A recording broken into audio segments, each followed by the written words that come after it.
Hey guys, Sleepy Reader here. Hi, I am talking to you from my motel room. Tomorrow I will be away from the internet, away from phone service for 7 days. So I just wanted to, I'd put out there, would people still like me to talk about this Batman issue number 50 that's now a couple of weeks old? Or should I just let the dead past stay dead? And enough people said, yeah, I'd like to hear what you have to say. So I'm going to do this kind of late video about Batman's wedding. And A, it's going to be negative. I was very unhappy about it. B, there will be lots of spoilers. And that's just the way it's going to be. So if you're planning to read this in trade and haven't already had it spoiled, then just come back another day. I suppose it'll be out in trades pretty soon. I managed to, I knew there were spoilers out there, and I knew it was the New York Times' fault, but I managed to avoid those. So I read it clean. I got it a few days after it came out because I was not around on the 4th, or I was not in a going to the comic book store kind of place on the 4th of July. I think I went on the 6th. So anyway, there's that. So my rage is the wrong word, but my dislike of how this Batman arc turned out is not based on the fact that DC spoiled it in the press.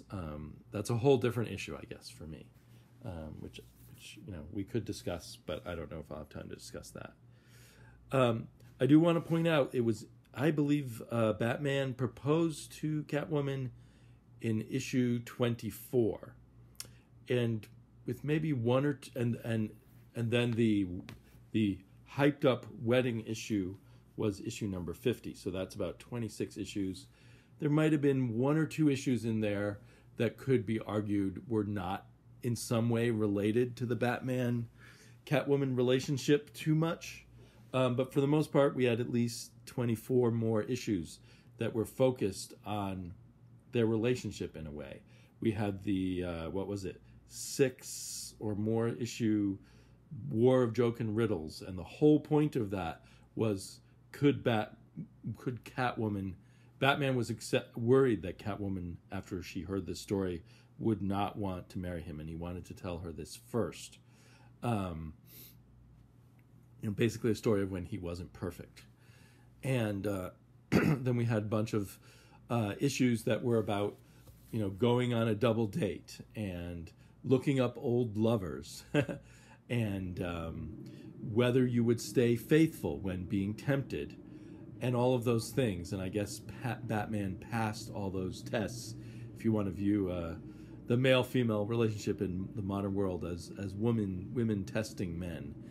I'm not sure if Catwoman was being tested too. And I put that kind of, I spin it that way now kind of bitterly, but I didn't really read those issues at the time. They were more about kind of the tippy-toeing around, whether you really want to get married or not, I suppose, in some ways. Cleaning up the old baggage and whatnot. And then we had the really bizarre thing, The Gift, which was Booster Gold's gift to Batman and Catwoman, which was changing the timeline to showing him how horrible the world would be if things hadn't gone the way they did, with Batman's parents being killed. And a lot of stuff, to me, that Tom King does is a bit off, a bit odd, but it's always been fascinating. I basically developed a thick skin about whether I liked the way he was portraying Batman or not. Now I have to kind of reevaluate how he was portraying Catwoman all along. But I always thought, wow, it's just really cool to see what new kind of literary trick Tom King will pull off, what weird twist. And this 3-issue series with Booster Gold at its center annoyed a lot of people because of the presentation of Booster Gold's personality as kind of a nutso freak. but I kind of enjoyed it, and it to me it kind of gelled. Oh, this is what Booster Gold should be like. This kind of explains it, but it doesn't explain why any superheroes would accept his presence, but it explains kind of who he is and everything.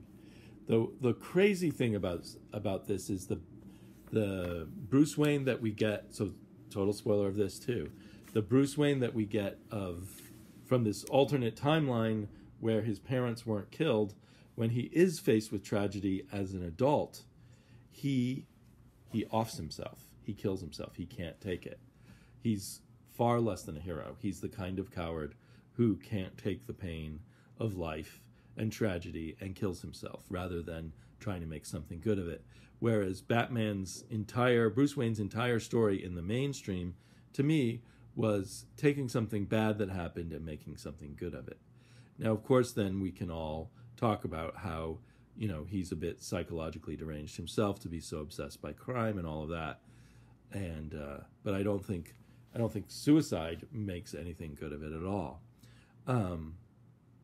So anyway, I thought that part of this gift really stood out to me as annoying. And like, what does Tom King think of these heroes?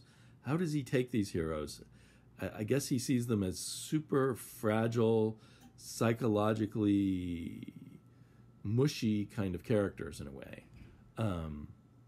And I suppose that's, my basic difference between him and me. I see the superheroes as an ideal, people through hardship or whatever, who toughen up, who make good out of the bad, who work to make things better, not who give up, not who are on the edge of, just wacko behavior. Anyway, and then I don't have the copies with me. I just grabbed a few things to bring in anticipation of being able to do this video at the motel when my wife and daughter are going swimming at the pool. So then we had these two issues where the Joker kind of defeats Batman and then Catwoman kind of defeats him. It wasn't clear. You would think even by the end of that issue, Catwoman had killed the Joker, but apparently he's fine. We had, let's see, did we start getting them here? Not yet. For a number of issues, we were bombarded with the wedding invitation. Oh, here it is. So that started quite a while ago. The wedding invitation to their wedding. So it was always being hyped. Then out came all these prelude to the wedding issues. There were 5 of them. They were all written by Tim Seeley. They cost more than Batman cost $2.99. They cost $3.99. You could line them all up, and they made one big 5-issue cover, and showing all these characters, including the Joker, who know that Batman's going to get married. At times, people talking about who's going to be the best man, and doing one issue has the girls' night out for I forget what we call there's the bachelor party, and then what do you call the other one? Anyway, the girls' night out before the wedding. We had the bachelor party. We had various things, and always seeing over and over and over again. Where is it? That invitation to the wedding. I'm pretty sure it would be in this issue, but maybe I'm wrong. Sorry, I'm flipping pages here in hopes of finding that invitation. But it doesn't really matter. But I know that I, over and over again, everywhere, saw hypes. The wedding issue's coming. It's the 50th issue. I did not assume Batman and Catwoman were really going to go through with it, but I thought we were going to have a wedding. Now, maybe something would go wrong during the wedding. I thought we were going to have a big event. There was so much build up to it. 26 issues, 5 other issues, ads everywhere, Tom King on TV saying, yes, at last they're going to do it. But as you probably know, and if you don't, you shouldn't be watching, they don't get married. And specifically, Catwoman never shows up to their wedding. They don't have a big wedding. They were just going to be married by a judge with 2 witnesses on a rooftop, and Catwoman doesn't show up in this oversized 50th anniversary issue. So here's, the essentially the final. There's Catwoman on a roof, and she never goes to the rooftop where they're going to get married. She jumps away. There's Batman finally realizing she's not going to show up. So, in and of itself, I could have gone either way. So I was willing to accept Batman and Catwoman getting married, and I thought that would be really cool. A few years of them as a couple, and then they would find a way to break them up to return to the status quo. But they didn't do that. And the reason why they didn't get married is because Catwoman decided that the world needs a hero. Batman is that hero. And if he's happy, he won't be a hero anymore. And so to save all the lives that Batman would have saved if they didn't get married, she didn't marry him. So it was, in her mind, her act of heroism to decide not to marry him. And there could be a really interesting story done that way, but I don't feel like Tom King did that story until the last minute when he pulled the rug out and made that Catwoman's decision. I don't, maybe I could go back and examine super closely all the clues and see, oh, maybe Tom King was thinking of this ending. But I think for the most part, we didn't get a lot of Catwoman's development, her fears, her anxieties, her maybe development as someone who, through loving Bruce, cared more about the world and was less nihilistic or something along those lines. Or maybe she always cared about the world, but you know what I mean? Something that was Catwoman's journey to this moment. What Tom King did, sorry, I probably shake the bed a little when I lean against it. What Tom King did is he had, in the regular part of the issue, he had just what seemed like Catwoman and Batman planning their elopement, basically. And then, as is kind of the tradition in lots of anniversary issues, we had lots of pinups. And those pinups were celebrating Batman and Catwoman, basically. And there was no narrative to those pinups. It was just every artist's view of Batman and Catwoman together, which, for me, just glancing through it, sort of even more made me think they're going to get married, because why celebrate their relationship so much to have it flop? And given all the hype and everything, I definitely thought, okay, cool, we're going to get the wedding. Now, on these, so in the in-between, the story part was preparations for the wedding. And this wedding that kind of got ridiculous because they're going to be married by a judge who's so drunk he won't remember marrying them. And one of the witnesses is from the psychiatric prison, Arkham Asylum, and the other witness is Bruce Wayne's butler. But they're going to get married as Catwoman and Batman and not as Bruce and Selina. Because that would give away too much to the public for them to know, because I guess they know Selina is Catwoman and they don't know Batman is Bruce Wayne, except everybody seems to know that.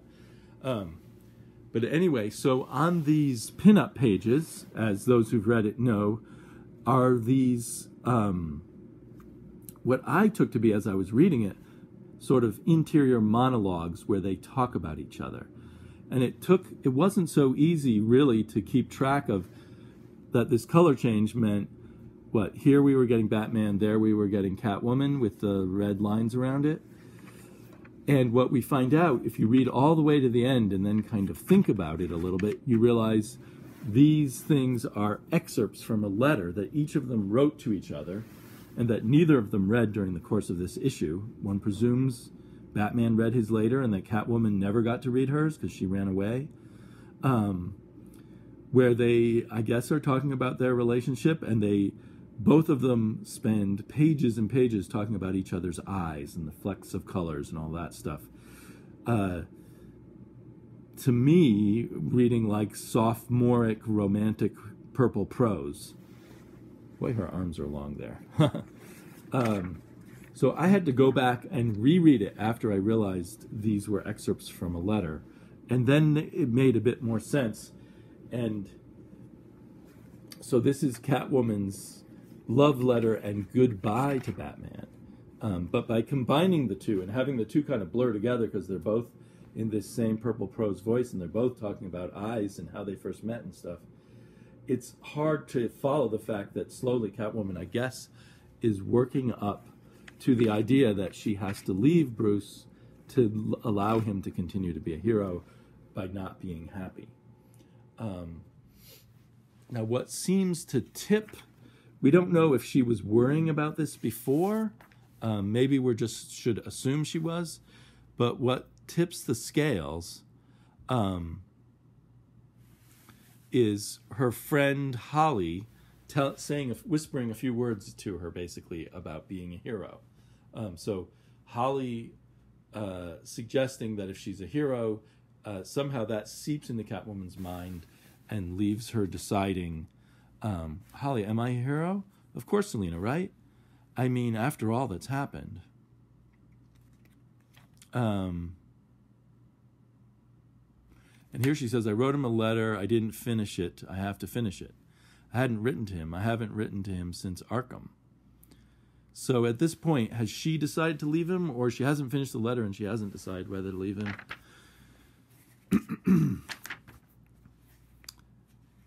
But basically, so that little nudge from Holly is all we know as to why she left him. And then on this page,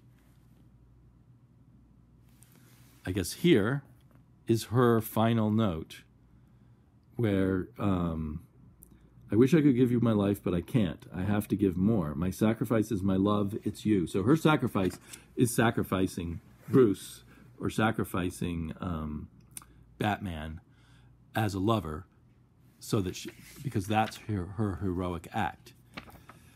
Now, that is not my favorite way of seeing it, but I can imagine Tom King convincing me of that. But he did not convince me of that in this issue, nor in the issues leading up. And so many of the details in this book don't make me trust him, don't make me think he cares and has his mind focused on his art. So just sort of the weirdness of Holly, and Holly being in Arkham at all. Last we knew, she was off in Talia al Ghul's little kingdom. We didn't see them bring her back, or any mention of planning to bring her back. It's all very weird, and and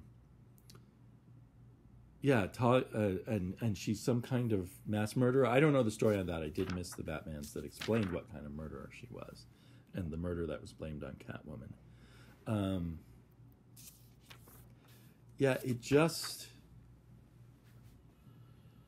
It's just Tom King throwing in a few tricks and imagining that tells a story and builds character and leads to a character making a decision.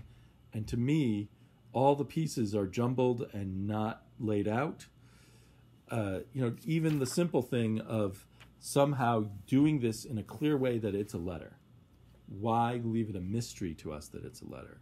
And the sloppiness of making them so similar that you could easily read it as just one blur or mishmash. And I had to stop reading this and come back to it because I was just so sick of that purple prose there. So there's that. So there's the huge hype leading up to it, selling us on the idea of a wedding, giving us not only no wedding, but a very anticlimactic choice as a wedding, the not developing Catwoman's persona and her character arc enough for it to feel dramatic that she makes this decision, other than we're sad for Bruce because things have been so nice that he had a romance going on in his life, and he'd done such a good job of proving what a good boyfriend he is in some weird kind of way. But then finally, as a capper to all this, we find out that somehow Bane is behind it all. And we see a whole bunch of characters from many of the stories of the past 50 issues there with Bane and a pile of skulls, and Holly bowing down to Bane. Even the Joker's there, and the Riddler. Do they work for Bane? And Batman from another universe. We see them, everyone paying fealty to Bane. So they were somehow all part of Bane's plan to make this happen. and the elements of Bane's plan. How did he know that Holly would be chosen to spend a little time with Catwoman right on the precipice of her wedding, to make her, and say just the right tiny subtle thing to make her mind move over and dump Batman? And how does Bane think that Batman is broken? So the way I see this ending is he did a very lame job of laying out the case for the non-wedding, and so to try to jazz it up and make it seem like some cool big bad thing, he just tacks on this Bane thing. And now apparently on the internet, when people have started complaining, Tom King and maybe some others at DC say, well, there's another 50 issues to Tom King's planned arc, and something still could happen. So based on the fact that they might have gotten married, they had this giant hyped thing, sold bazillion covers and all of that. It's the combination of the lazy storytelling plus the hype that has made me decide to drop Batman. Because why should I hang in another 50 issues to see the conclusion of Batman and Catwoman's relationship when that might be another trap? I can see when first conceived, if this was done as a careful, small, subtle story that didn't take up the entirety of Batman's, past 2 or 3 years, and was not hyped up to sell everybody more comics other than just people who thought it was a good comic, and real effort was put into this issue rather than disguising it as a special anniversary issue and having to kind of do this fake thing over the pinups, then we might have got a good story. Let's say a 6-issue arc where Batman and Catwoman almost get married, and Catwoman during that arc thinks more about heroism and decides she can't marry Batman for the good of the world. That could be like a well-remembered arc of Batman and Catwoman, but not this outrageously huge build-up, huge operatic, dramatic stories piled one on top of the other to be all about their great love, and then this anticlimactic, badly written, hastily done belly flop. So yeah, and I decided to also drop Catwoman, even though I enjoyed Catwoman issue number 1. It's too mired in this whole story. I might get Catwoman in the future, in a trade, the new Jolie Jones Catwoman that started. But I don't think I can I'm not incontinent or anyway, I can't bring myself to involve myself with Catwoman because I might get sucked further into all of this Batman mess. Perhaps, a year or 2 from now, it might be interesting to see if it does all wrap up and people say, oh, it was really great after all, and just count this up to a flop, count these 5 issues of this, 5 times 4, $20 worth of comics, as kind of a, oh, too bad I was suckered by more comic book company hype. But, comic book company hype, when you're not planning to deliver on it, yeah, that's really dangerous for business. And Tom King and company have lost my business for now. Now, that may not be important to them, but it's sad that they could not make a good story of this, in my opinion. And to me, there's a weakness to Tom King where he has all these clever literary things, but then he has this strange emotionalism that doesn't really quite make sense and doesn't really fit with superheroes. It makes for a great deconstruction of the Vision, but that story just had a wholeness. There's another thing about a story, and in the Vision, they kind of, yes, storytellers want to surprise people, they want to make characters suffer so the reader kind of suffers along with them, to lead them through the story, to make stories happen. But at the same time, there's also an aspect of storytelling that's a covenant. You promise certain things about the way you tell a story, and then you deliver on them. And it's not clever to just undeliver on things you promised unless you have something really brilliant in your undermining of things. because generally stories are a compact between reader and writer.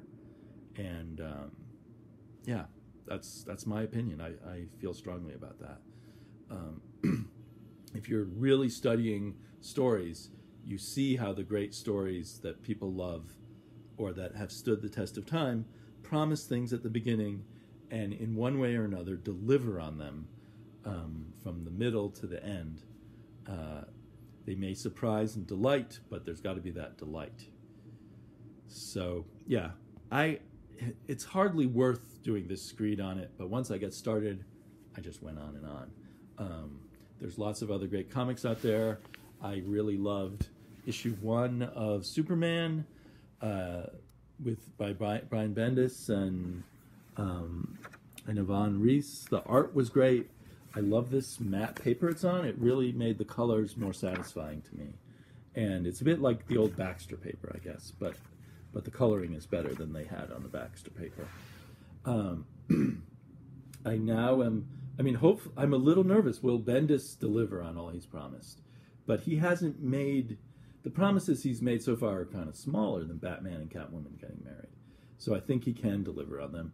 I think he's going for the real long threaded arc.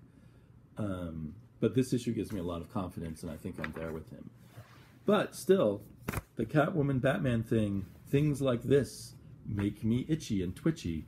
And if Bendis makes too many seeming missteps, I'll be off of this sooner, thanks to things like that Batman Catwoman thing. Yeah, I don't have time to go into the Superman more, but I really enjoyed it. So I'll talk to you all probably in about 10 days or so, if things go to plan. Have a great night, good morning, good evening, good afternoon.